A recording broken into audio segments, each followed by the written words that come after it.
We've been looking at village centers. What we've done is take a architectural and analytical look and visual look at village centers and try to figure out what's good and what can work. And so we'll jump right in.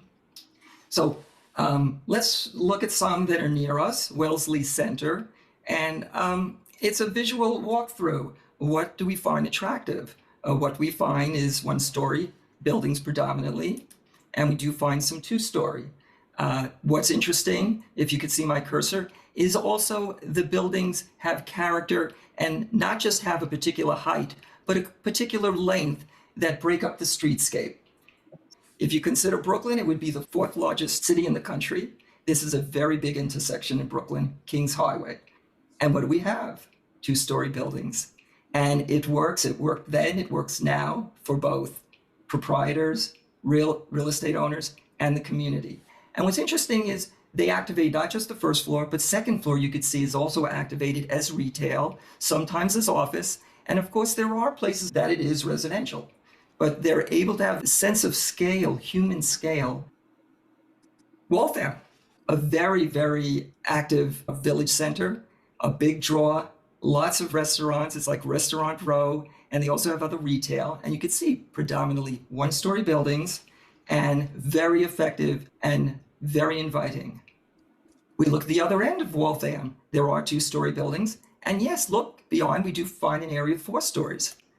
When we get to the 4-story area, we're not just experiencing retail. We're experiencing buildings, which in a way diminishes the interest, the focus on the main event, the retail.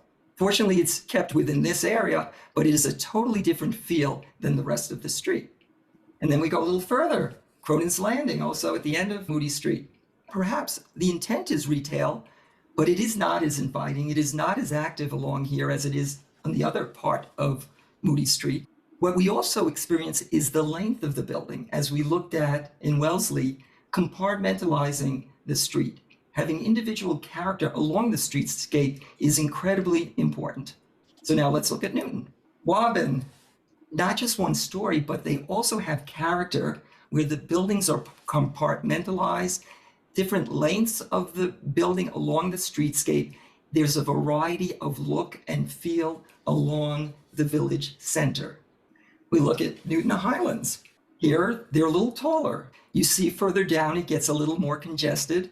And then we look at here are the 3 stories, maybe not so bad. Why? Because we actually have a plaza in front of it. That's a big difference. So the proportion for human scale is related to the amount of breathing space around as well. Newtonville, again, 1 story, some 2 or aspiring 2-story buildings, but we have something again in the distance. The Masonic Building, a beautiful building, but it is totally out of scale for this village center. This building would be great if it had a plaza around it. Here we go to Newtonville. Again, we have 1 and 2-story retail, and look, we have Trio across the street. This is quite a big building. Reminds us of Cronin's Landing. And similar to Cronin's Landing, this does not speak retail. These are small apertures in more of a solid surface, but even if it had more glazing, our eye goes to the whole complex, and the feeling of retail is not as prominent as in the streetscape of the 1 and 2-story village centers. Newton Center, 1-story retail, you are not distracted by anything else. You're not going to get huge shadow lines from other floors above. The purposes of the village center is to have you partake in an active public experience. Further along Union Street, we do have a two-story, and it still predominantly focuses on the retail. You look a little closer, there's even an upper story.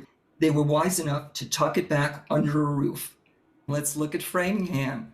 Full 3-story buildings each side. Dense is a word for it, but we have to recognize that this is along a much bigger thoroughfare. So here you have 4 lanes of traffic. In our village centers have 2. So if we visualize this coming in 2 lanes, that would be quite severe. A little further down here in Framingham is a newer building. This would be a cousin of Trio. And this is really where we're going if we choose to have more projects of this scope and scale and look and feel. So that's the bulk of the initial part of it. I want to go briefly about human scale. And the metrics are a length and width of what urban designers, architects, and landscape people have found over time what to be appealing. And there was a time during the 50s and 60s where some felt maybe a 1-to-1 ratio of height to width would be okay. That was during the period of urban redevelopment. That fell out of favor, as we know.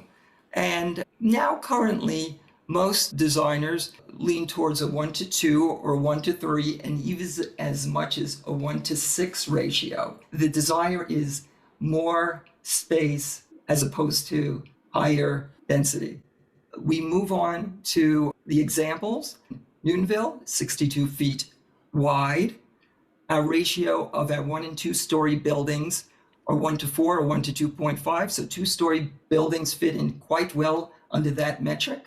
Lincoln Street is tighter, it's 40 feet wide. 1-story buildings falls within the 2 and 3 metric between a 1 to height and 2 to 3 width.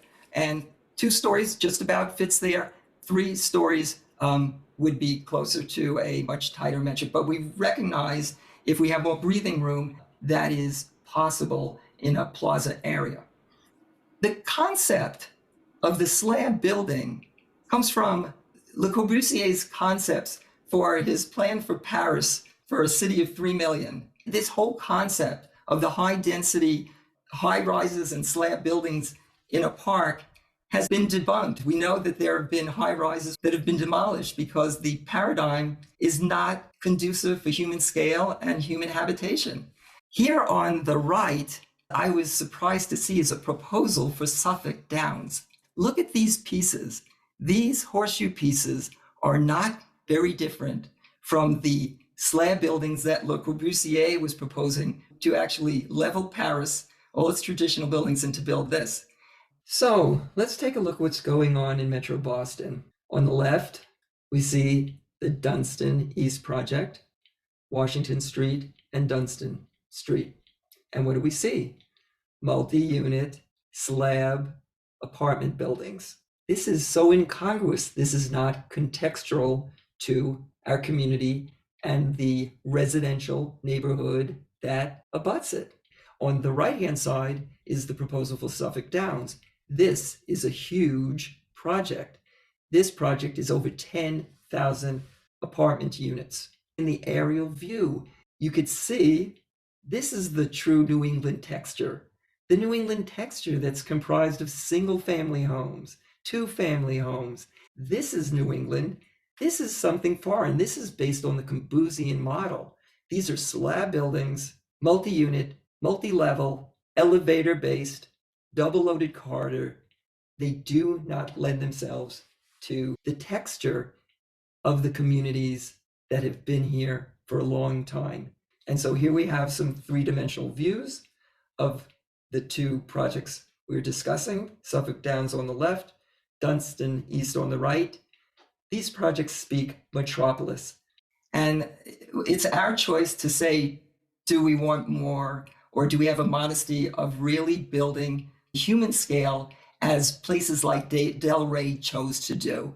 I open it to any discussion, and it's a pleasure sharing with you.